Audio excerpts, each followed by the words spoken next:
The Messiah said, "When you come to know yourselves, then you will become known, and you will realize that it is you who are the sons of the living Father. But if you will not know yourselves, you dwell in poverty, and it is you who are that poverty." Ang mensahe ko ngayong umaga will be short, some development, and yung status. Alam ko inaabangan ninyo ito lahat. Yung Ukraine and Russia. Sa local muna tayo. So kung hindi nyo pa napapansin, and I hope si Priest Sena na lang mag-present, very visible na ang development ng construction ng ating temple, and the construction timeline natin dyan is 3 years. Yung last 1 year niyan is hopefully para sa finishing touches, mga furnitures. As what I have said, we will do our best to give King Yahawashi the best kung ano ang kaya natin. Kasi kung natatandaan natin, ang temple na yan is laid with gold. So, expect therefore na this might be one of the most expensive undertaking. Pero huwag kayong mag-worry, as I am not worried, hindi ako nag-aalala kung saan natin kukunin yung budget para dyan. Basta sige lang tayo kung ano ang makakaya natin gawin, gawin natin. And Jehovah will do the rest. Yan lang ang natin, ang kapitan natin. Gawin natin kung ano ang makakaya natin gawin, isagad natin, at ang hindi natin kakayanin, ipaabaya natin kay Abay Hawa. He will do the rest. Yan po sana ang philosophy ng lahat. Ngayon, concerning the revision, last night, natapos namin for the second reading, ang 4 Gospels, Matthew, Mark, Luke, and John. At yung inaakala namin noon na minor touches na lang ito, mga punctuation marks, capitalization, and so on, indention, yan ang akala namin noon na mangyayari for the second reading. Pero nagulat kami dahil a revelation has been given to the revisionist. May ipinapansin sa amin ang isang napakalaking bagay, napakalaking kasinungalingan na doktrina na lumason sa buong mundo. And this is the only version of the Bible that will reverse kung ano ang lason na yon. So what we are doing now is an antidote. And may isa tayong bibigyan ng hustisya because for 2,000 years, yes, it's 2,000 years. Sa loob ng 2,000 years or higit pa, ang isang Bible character na ito ay talagang nilait, tinuligsa ng buong mundo. Ngunit lumalabas doon sa ipinakita sa amin sa revision na siya ay biktima lamang. Biktima. Ang akin is hindi namin alam kung paano ito i-reveal sa inyo because this will turn the table upside down. Babaliktad talaga, hahalo ang balat sa tinalupan. And even the Pope himself will really be infuriated. Talagang magwawala sila ng todo-todo. I tell you that. Magwawala talaga sila dito sa revelation ito na inilabas namin. And this person ay binigyan ni King Ahasuerus ng napakaraming sekreto. The secrets of the kingdom was first given to him sa kanya unang ipinaunawa. Sa kanya unang lihim na sinabi ni King Ahasuerus. Even the secrets of the cosmos, even the secrets of the universe, sa kanya ibinigay. Napakalalim po ng alam ng taong ito. But he turned out to be a villain for 2,000 years. At pinakita sa amin kung saan yan matatagpuan sa kasulatan. Sa mga hindi binigyan ng pagkaunawa, dinaan-daanan nila itong mga verses na ito, pero hindi talaga nila naunawaan itong sinasabi ko tungkol sa taong ito.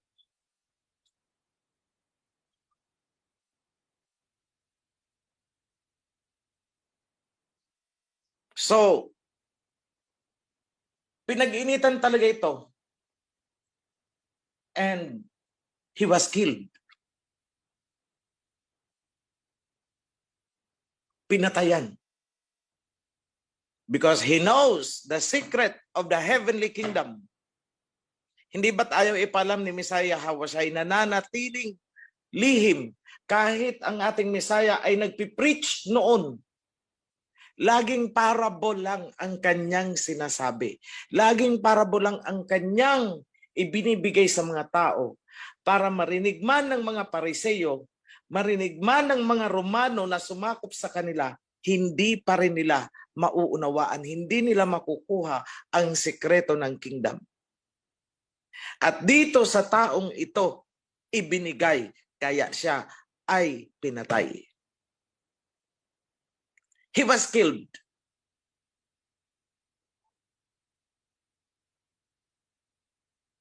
And his name was destroyed across the 2,000 years. And we are set to give him justice. Ang taong ito will be fully vindicated.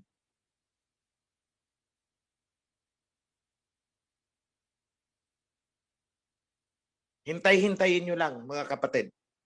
Dahil dahan-dahan naming ipapaunawa sa inyo, dahil ayaw naming may malalaglag na sino man sa kawan kapag ito na ang inilabas ko.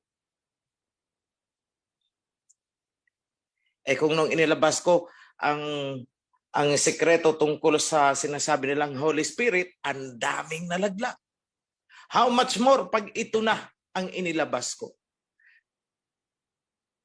Baka 1/3 lang ang matira sa kawan.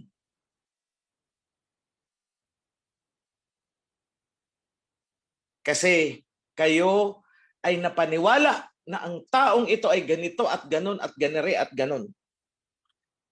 Pero hindi po. All of those are frame-up stories. Siya ang unang biktima.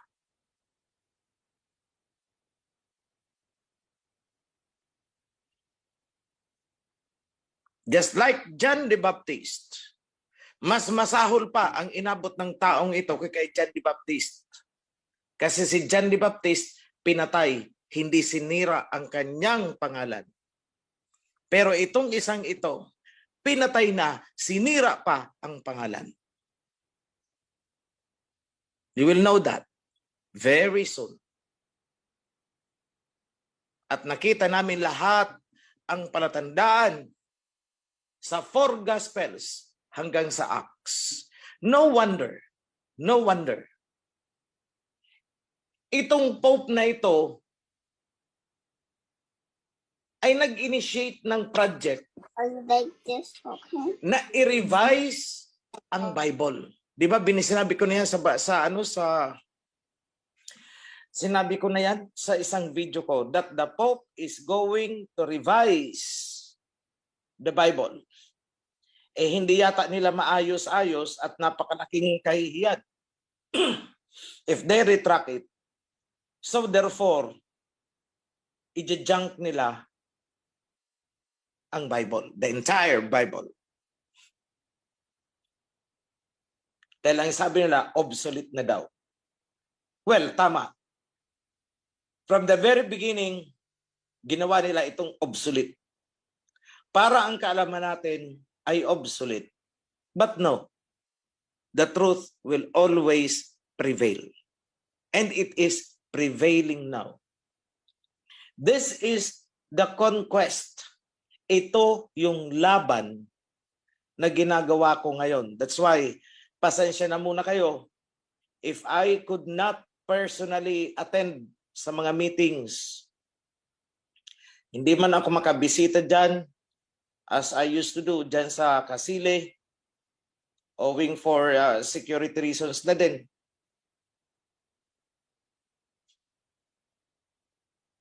Hindi man ako makapagbigay ng sapat na panahon para sa inyong lahat. Ngunit sana maunawaan ninyo na ako'y may isang napakahalagang bagay na tinatapos. So we are now in the book of Acts, the Acts of the Apostles, na dominated ng istorya tungkol kay Paul. Sabi ko, Acts of Paul na ito hindi na ito Acts of the Apostles. And I am looking forward na in 2 months time, ano ngayon? July. Sana itong July na to matapos namin ang buong New Testament. So we can go back doon sa Old Testament.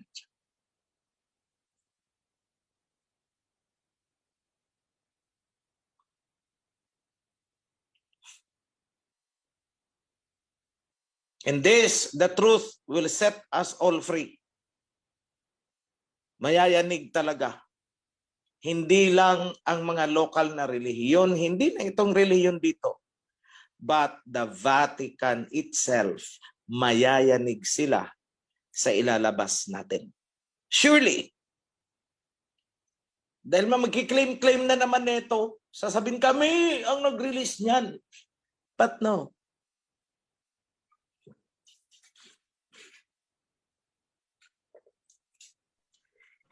Dahil hindi nila nakita ang totoong identity ng taong ito sa so-called Bible na ginagamit nila. Hindi nila nakita ang totoong identity ng taong ito. Pero siya ang pinagsabihan, kumbaga siya ang pinagkatiwalaan ni King Yahweh ng higit na napakalalalim na kaalaman, including the universe, the cosmos. Andun sa kanya.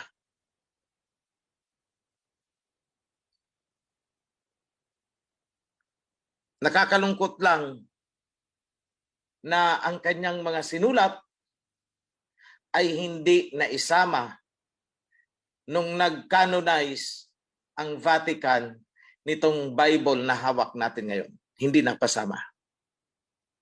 But we will review that and maybe we can publish that separately. And in the second edition ng ating Bible, doon namin siya ipapasok after the book of Acts. Or maybe before. So that would be Matthew, Mark, Luke, John, at ang book nitong isang ano na to. I don't know if how I would call him, a prophet, maybe.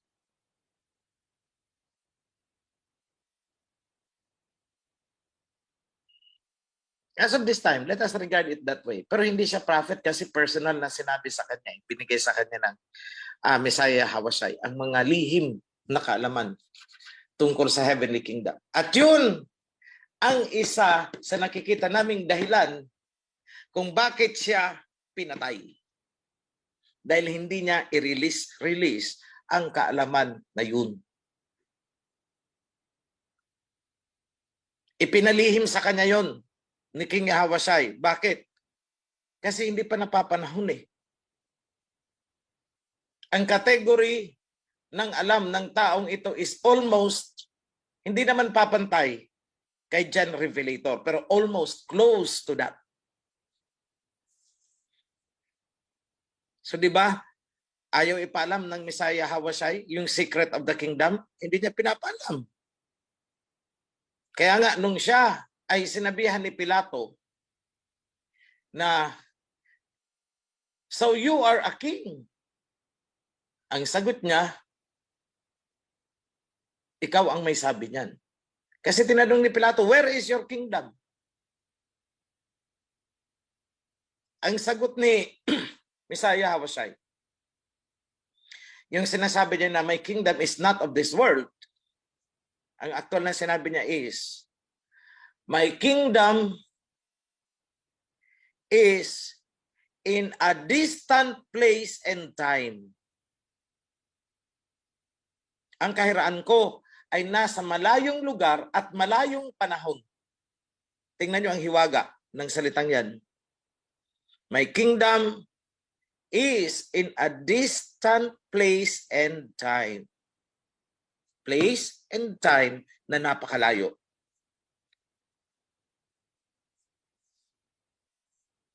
So that is quite, sabihin natin, sa mga nag-aaral din ng kung anong-ano, that yun yung tinatawag nilang mystical. Mahiwaga, misteryoso, malalim.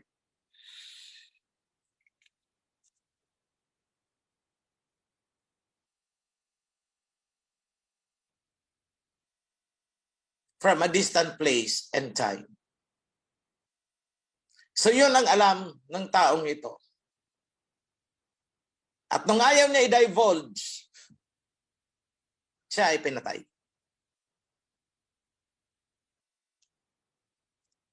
And you will all know that. Ilalabas ko yan sa inyo sa tamang panahon. Hindi pa ngayon. That's why I instructed lahat ng mga priests to keep their mouth shut. Dahil delikado tayo dyan. So, it's just like parang isang bomba yan na pasasabugin mo. So, pasasabugin mo din lang naman, pasabugin mo na ng pinakamalakas na todo-todo. Hindi yung parang try-try lang. So, kung may mga nakarinig na sa inyo, please, be quiet muna. Be quiet. So, yan po ang ating, para sa ating version of the Bible. So let's talk about this Russia and Ukraine. Maraming propaganda ang lumalabas. Maraming propaganda ang lumalabas na kesyo natalo na daw ang Russia.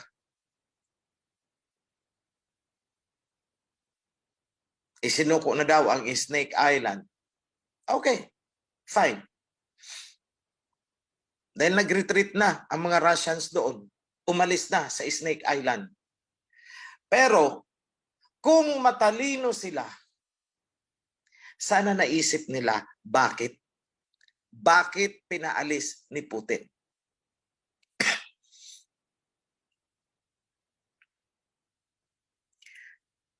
At bakit no habang umaalis itong mga troops ng mga Russians doon, bakit tsaka naman naglungsad ang Russia ng pinakabago nilang submarine na fully powered with nuclear heads?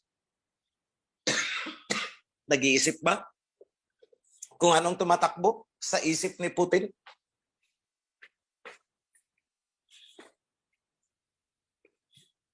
And this is a chilling warning because ang target ni Putin is UK and US ang kanyang uunahin. O yung mga galamay lang, hindi yung mga tentacles ang titirahin niya, kundi yung mismong ulo.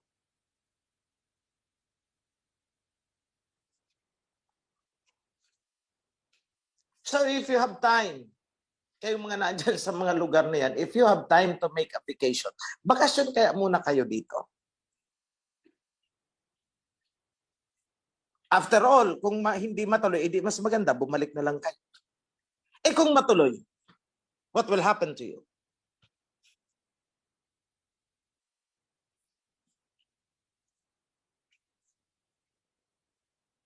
Kasi may nasusulat dyan eh, na ang two witnesses ay tatalunin. Matatalo. They will kill the two witnesses. At nasa proseso ngayon na kinikill nila ang two witnesses. Pinapatay nila ngayon. Militarily, economically, sanctions, pinapatay nila, inuna nila ang Russia. And who's next? China.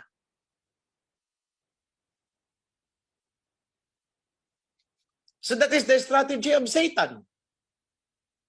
Diba? Nasa Book of Revelation yan. Pero anong nasusulat? Babangon, mapatay man nila yan, babangon ang two witnesses and even stronger than before. Mas matatakot sila ngayon. Mas grabe ang gagawin yan.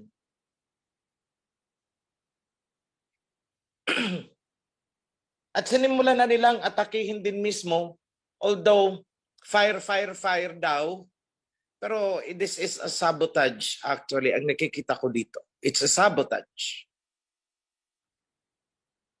Nasunog. Una, is isang military headquarters ng Russia nasunog. Okay, fine. Hindi umimik si Putin. And the other day, ang nasunog is garment factory. Ano, it's a factory. Hindi ko alam kung garment talaga yon. Hindi ko natin ang detalye. And again, Putin did not say a thing. Hindi siya nagsalita. Hindi siya mimik. Okay lang. Sige, sumunto ka. Pero habang hindi sumasagot, hindi umiimik si Putin sa mga ganyan, mas nakakatakot yun eh. Simpleng analysis. Ang aso na kahol ng kahol, rarely kumagat yan. Ang mas madalas, biglang kumakagat ay yung aso na hindi kumakahol. And that is the personality of Putin.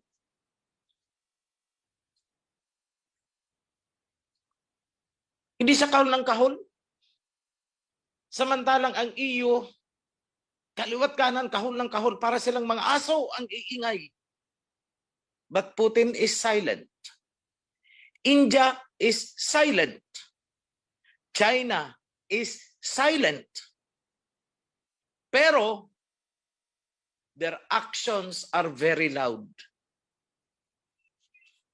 Time will come na matutupad yung sinabi ko sa inyo noon na magkakaisa ang Shemite territory.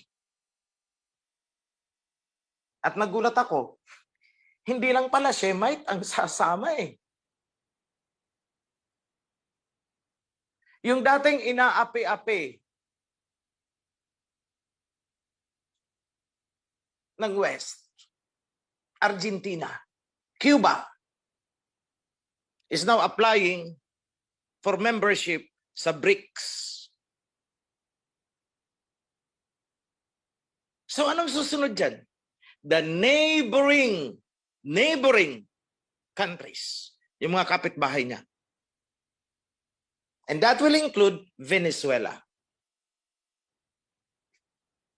Mind you, ang oil reserve ng Venezuela ay napakalaki, halos pantayan niya ang Middle East.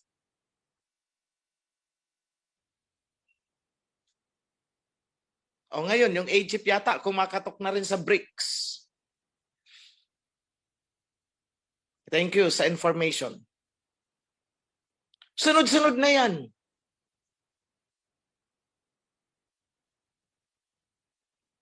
So Ham is cooperating with Shem. O anong susunod na mangyayari? Panoorin nyo na lang yung two witnesses. Di ba sa two witnesses? I presented already sa inyo 2 years ago. Nababagsak ang harlot woman. Ang pinaka-sentro. No merchants will deal with her. So what is happening?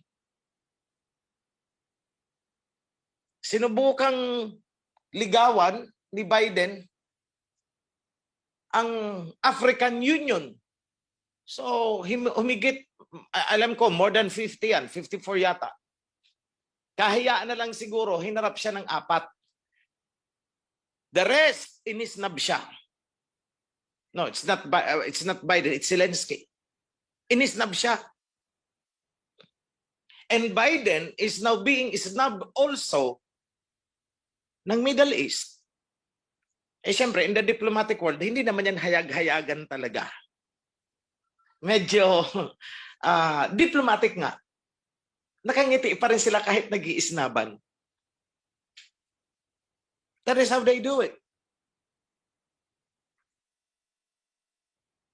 So, tingnan nyo ang picture na ito. What is happening? Anong nangyayari? Hindi ko na iisa-isahin. Balikan nyo na lang ang mga video ko dahil sinabi ko na ang mangyayari 2 years ago. Wala pang kaabog-abog na magkakaroon ng trouble about this Ukraine. Wala pa. Pero itong mga lugar na flashpoint na tinatawag is exactly yung boundary between Japheth and Shem. Kaya nga, nandyan yung Asap Sea. Tingnan niyo ang world territory. That is the Miyat Sea. Oh. Na may mention nila ngayon ang Don River. May mention ko yan noon. Na may mention nila ngayon yung Volga. Na mention ko rin yan noon. Na may mention ngayon ang Ural Mountain. Rafa Mountain. Ang tunay na pangalan niya. Lahat. Sinabi ko na ahead of time. So, anong laban lang ang hindi kayang gawin? Anong laban lang ang hindi kayang gawin nitong Russia and China? Anong laban? It is on the biblical truth, which is ibinigay sa atin. So, kung meron silang nuclear bomb doon, we have this bomb direkta mula sa Torah and Covenant. Happy Sabbath sa inyo. Shalom, mga kapatid. Be strong. Yan lang po.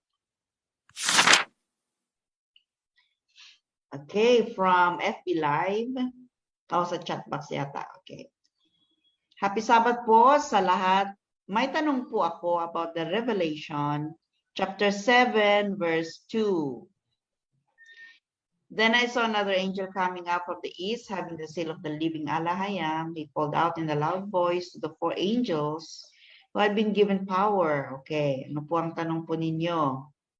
Ang tanong ko po ay yung 4 angels na binanggit na binigyan ng authority to harm the land and the sea. Ay isa na doon ang isa ba doon ang the 2 witnesses? Ayan daw ang question niya. Okay. Iba pa po yun. Iba. Kasi dyan sa atin, pag ang Book of Revelation is sobrang encrypted, layer by layer siya. But in my current understanding, hindi kasali doon ang 2 witnesses. Meron talagang powerful person na may kapasidad para masira ang mga yan. So, ang ginagawa natin, ito ang aanuhin ko sa inyo. Kaklaruhin sa inyo. Pag sinabi sa Book of Revelation, yung angel na magtatatak ay pinigilan yung 4 na angel. Huwag niyo munang sisirain. So kung ang imagination ninyo ay nag-uusap-usap ang mga to at magkakakilala, hindi po. Sa human flesh natin, hindi yan magkakakilala. Pero pag nagpakawala ng mensahe, ang isa ay napipick up ng isa. How is that so? Yan ang sinasabi na spiritual realm. Kahit hindi mag-usap ang mga yan, kinukonsid pa lang sa isip ng isa, nararamdaman at napipick up ng isa in one way or another. Pwedeng panaginip, pwedeng sinasabi na hunches, pwedeng sinasabing kutob. Yung ganon, doon sila nagkakaintindihan sa dimension na yun. Kaya makikita mo, synchronized ang mga galaw. So look at this. I first lay down the world boundary, world territories. Diba? Yan ang una. And what happened? Plinansya ng isa. Ayan pala ang boundary. O i-clearing natin. So that is what is now happening. It started in the Ural Mountain, pababa, papunta sa Meatsi, Don River, Volga River, Meatsi, Caspian Sea, then down, papunta dito sa Black Sea. Paano na ng world territory? Yan po, sundan nyo lang ang boundary niyan. Makikita mo ang mga flashpoints ng digmaan. Because, i-clear po yan. So, sa akin is, nagkataon lang ba? I don't know. Basta ako'y sumigaw lang. And there it is. Nagmanifest in the physical reality. How it happened? It operates on the spiritual dimension yan. Pero kung iisipin nyo, tinawagan ko yung taong yan, ay hindi po. That's why magkakaroon yan ng moment of truth later on. Kaya tinawag na revelation. Kasi magkakaalaman na. Lahat ngayon, kami ay nakamaskara. Sila nakamaskara. So you don't know who is who in the spiritual realm. Pero nagkakaintindihan yan. At magkakabulagaan yan sa dulo. Ay, ikaw pala ang may gawa ng ganito. Ha? Ay, ikaw pala si ganun. Ay, ikaw pala si ganun. And when will that happen? Magaba ni King Yahweh. Siya ang magre-reveal niyan. Oh, congratulations. Job well done. Ikaw, nagawa mo ito. Ito, nagawa mo. Remember the parable of the servants.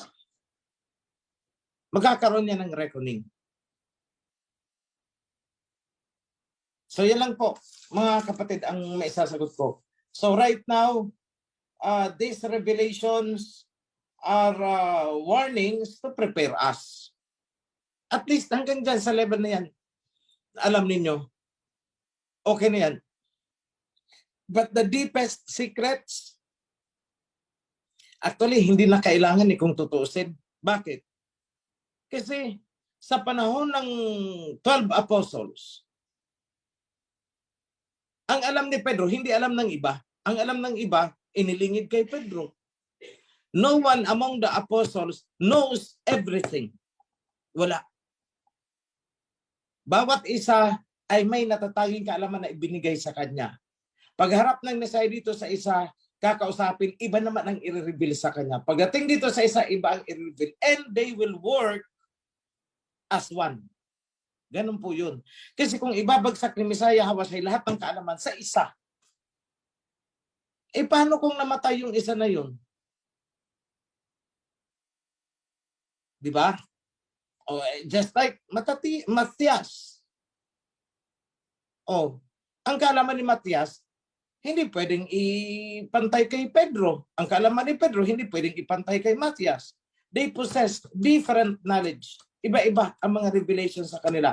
At pinagsasama-sama nito habang nagtatrabaho ang bawat isa, nagugulat na siya, uy, tumetsempo ang ginawa ko sa ginawa mo. Ganun po ang nangyayari ngayon. And that is how the book of Revelation is fulfilled. And that is part of the secret of the kingdom. Para hindi ma-intercept. Yan yung ibig kong sabihin. Para hindi ma-intercept ng mga, gustong i-turn down ang kingdom. So it's decentralized at bubuuhin nila as a puzzle. Parang puzzle yan. Itong piece sa'yo to, itong piece na to, ito sa'yo. Later on, sa kanyo na pagdugtong-dugtungin, buo ang kingdom. So pag hinabol yung isa, ay nakuha yung isang part, natutunan, pero hindi niya nakuha ang ibang parts. So hindi niya ma-intercept ngayon. Bakit? Panaghiwa-hiwalay kasi And even, itong pinagkakaguluhan na divine wealth na to, hindi lang po iisa ang may hawak niyan. We have so many people na pinagkatiwalaan, a fragment of this and a fragment of that and a fragment of that. Magkakakilala ang mga yan? Hindi. Pero ano nangyari? Naghahanapan sila. Ikaw ba yung may hawak ng ganito? Hindi, ito ang hawak ko Yung mga ganong pag-uusap. Sino kaya ang may hawak nito? Sino itong Juan de la Cruz na ito? Kasi nakakaalam na yung sikreto na yun kung sino talaga siya is yung taong pinagkatiwalaan. Pag nagkatagpo yan, di sabog. Mabubuo as planned ni King Yahweh. So that is how it works. So, kung aalamin po natin, if we are going to dig deep into the kingdom, the secrets of the kingdom, baka mabuang po tayo. Okay, remember, a kingdom has defense. Yan palang malalim na intelligence yan. A kingdom has economy. Yan palang napakalalim na din yan. At alin ang bumubuo sa mga yan? Yung covenant. So, ang covenant kasi, hindi lang po yan. Yung nakikita natin is isang bahagi, isang segment lang po yan ng covenant. Ang mas familiar tayo is the biblical. Yung alam natin, katuruan, bawal ito, bawal yung ganon. So that is to bind the kingdom. Tapos nalaman natin, may covenant din pala sa priesthood. Then what is the next?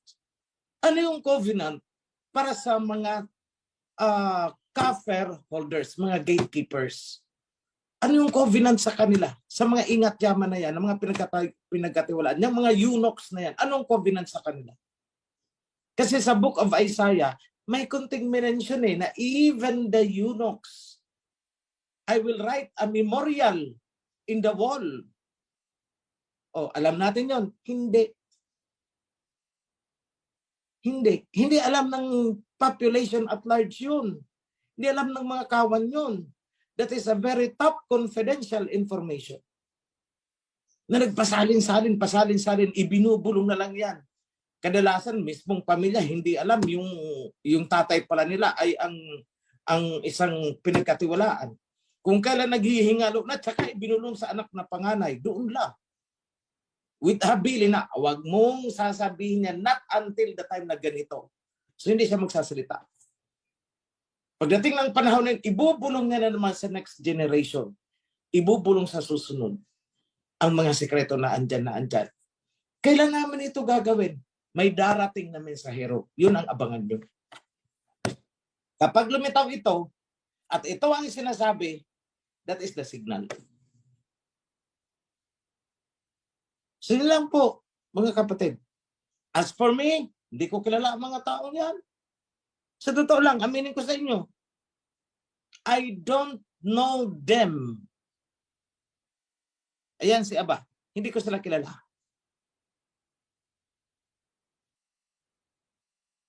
But then, nung lumutang ang covenant, aba, pwede po bang humingi ng appointment kay ganito, kay King? Pwedeng humingi kasi may kailangan na akong i-ano sa kanya Kasi matagal na ito pasalin-salin na ito sa lolo ng lolo namin. Ganyan po. Hindi ko pa sinabing actual na nangyari yan ha. Halimbawa lang po yan, ha? Halimbawa lang. Halimbawa lang, ha? Halimbawa. O baka naman sabihin ninyo, ay, si UHC. Hawak ang wealth ni King Solomon. Wag po kayong magaganyan. No, it's not that way. Basta, everything is in secret. Yan lang po, mga kapatid. Yan ang sagot ko dyan sa tinatanong niya. Yada, maraming salamat po sa kasagutan, mahal na hari.